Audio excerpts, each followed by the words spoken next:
Capricorn, tignan po natin kung ano ang mensahe para sa iyo ngayong 15 days. Keep in mind po na ito ay general reading lamang, so hindi po lahat ay makaka-relate, so be open-minded. Sa mga hindi pa po nakasubscribe dito sa ating channel, please subscribe na po kayo and palike na din po ng ating video. At sa mga nais naman po mag-avail ng ating private readings, Lucky Stones and Amulet, makikita nyo po yung link sa description box below. Okay, tignan natin kung ano ba ang energy for next 15 days. For you, Capricorn.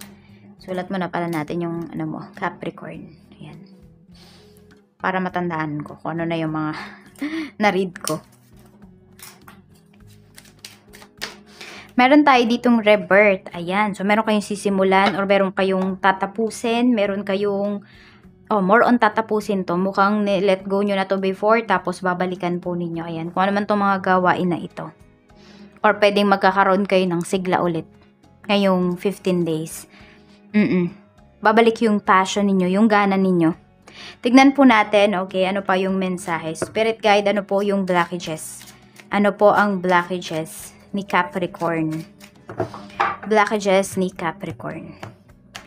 Blockages ni Capricorn. Spirit guide, we have, okay, the Magician. So, yun nga, medyo nawawalan nga ng gana yung iba sa inyo. Tapos, meron kayong mga nagagawa na mga decisions or na mga bagay na hindi nyo pinag-iisipan. Kasi, parang sobrang kampante ninyo. Tignan natin. Ano pa po? Spirit guide. Yung strength naman, we have, ayun, kailangan nyo talaga is magplano. Mas okay po yung mga kilos ninyo kapag pinaplano nyo talaga. Di ba may mga tao na pag di nila pinaplano yung isang bagay, mas nagiging maganda, mas nagiging smooth. Sa inyo po kasi, ang strength ninyo is planuhin muna yung mga bagay-bagay na gagawin ninyo. Mas pabor po yun sa inyo.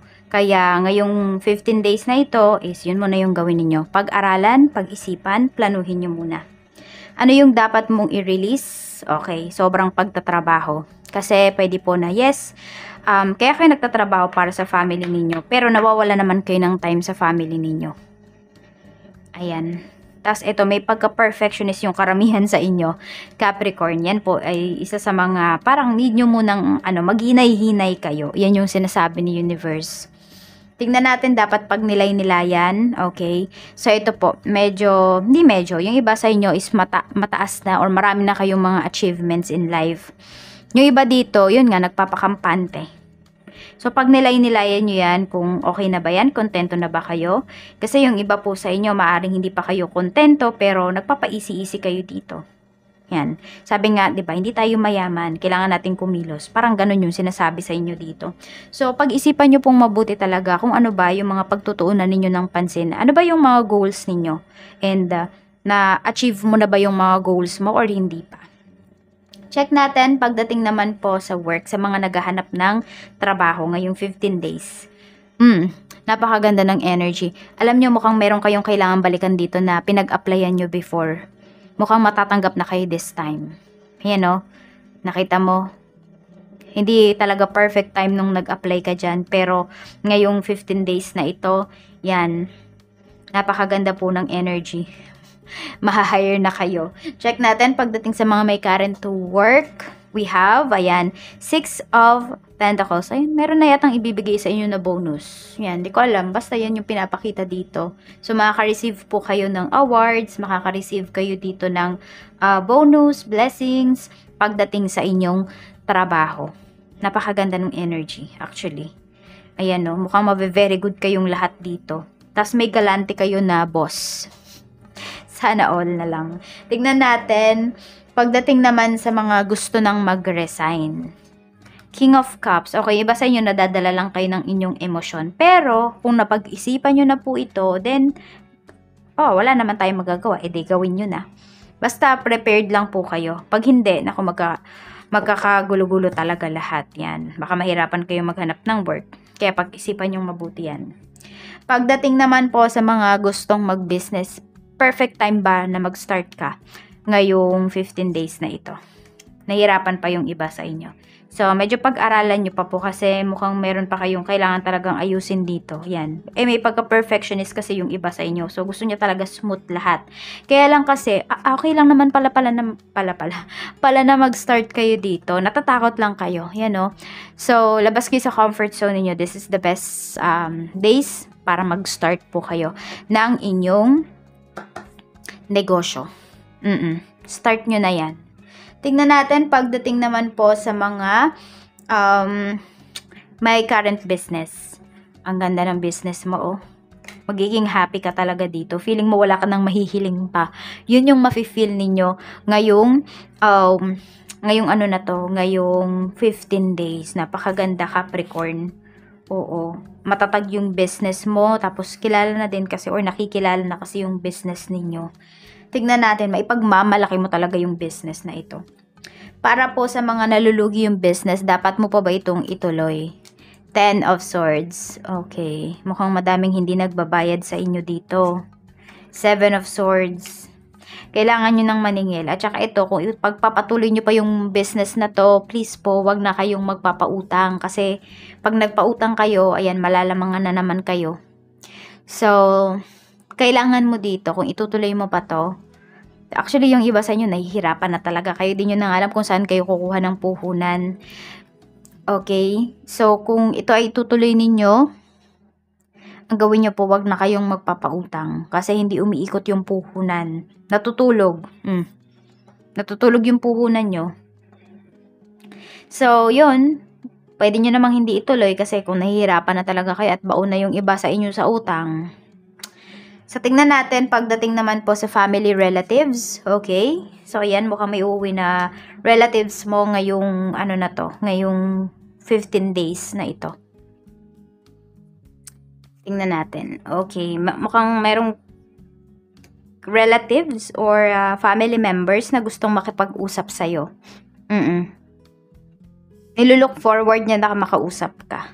Hindi ko alam kung ikaw ba yung may atraso sa taong to or siya yung may atraso sa'yo. Tingnan natin. Or may chika lang siya sa'yo. Tingnan po natin pagdating sa friends. We have the Empress. Ayan. Meron kang kaibigan dito yata na buntis. Ayan. Baka ma-invite ka sa baby shower niya. Or kung hindi to buntis, pwedeng kapapanganak lang. Or ikaw itong kapapanganak lang, Capricorn, yung iba sa inyo. Siyempre, babae lang yan. At nasa tamang age. Tamang age pa, no? Hindi. I mean, yung pwede pang, mga anak, yan, mabuntis. So, yun po, oh. Mukhang dadalawin ka pala ng mga friends mo. Kung ikaw ay kapapanganak mo lang. Ayun, oo. Tignan natin. Or meron kayong dadalawin na kaibigan kasi pwedeng naoperahan yata siya. Yun yung nakikita ko. Tignan natin pagdating naman po sa love life. Single mom, single dad, tsaka sa mga byuda at byudo. We have strength. Okay. Yan o, mukhang meron kayong nakakausap dito. Getting to know yung iba po sa inyo. Actually, napakabait nung taong to. Parang too good to be true. Ano siya, kung ano yung sinabi ninyo, parang hindi niya kinokontra. Meron tayong Queen of Swords para naman po sa mga in a relationship. Okay, para dito sa mga in a relationship natin, ayan ako. Marami dito is bintang kayo ng bintang sa person ninyo. Or pwedeng yung person mo laging mainit yung ulo ngayong 15 days na ito. So, usap lang kayo ng maayos. Oo, yan o. Feeling nyo kasi dito may non-tridor talaga sa inyo. Or may makikita kayong ebidensya na yung person mo is nag-cheat. Para sa mga married, we have Knight of Cups. Yung person mo, yung asawa mo naman, sobrang lambing ngayong 15 days na ito. Oo, lalanggamin kayo.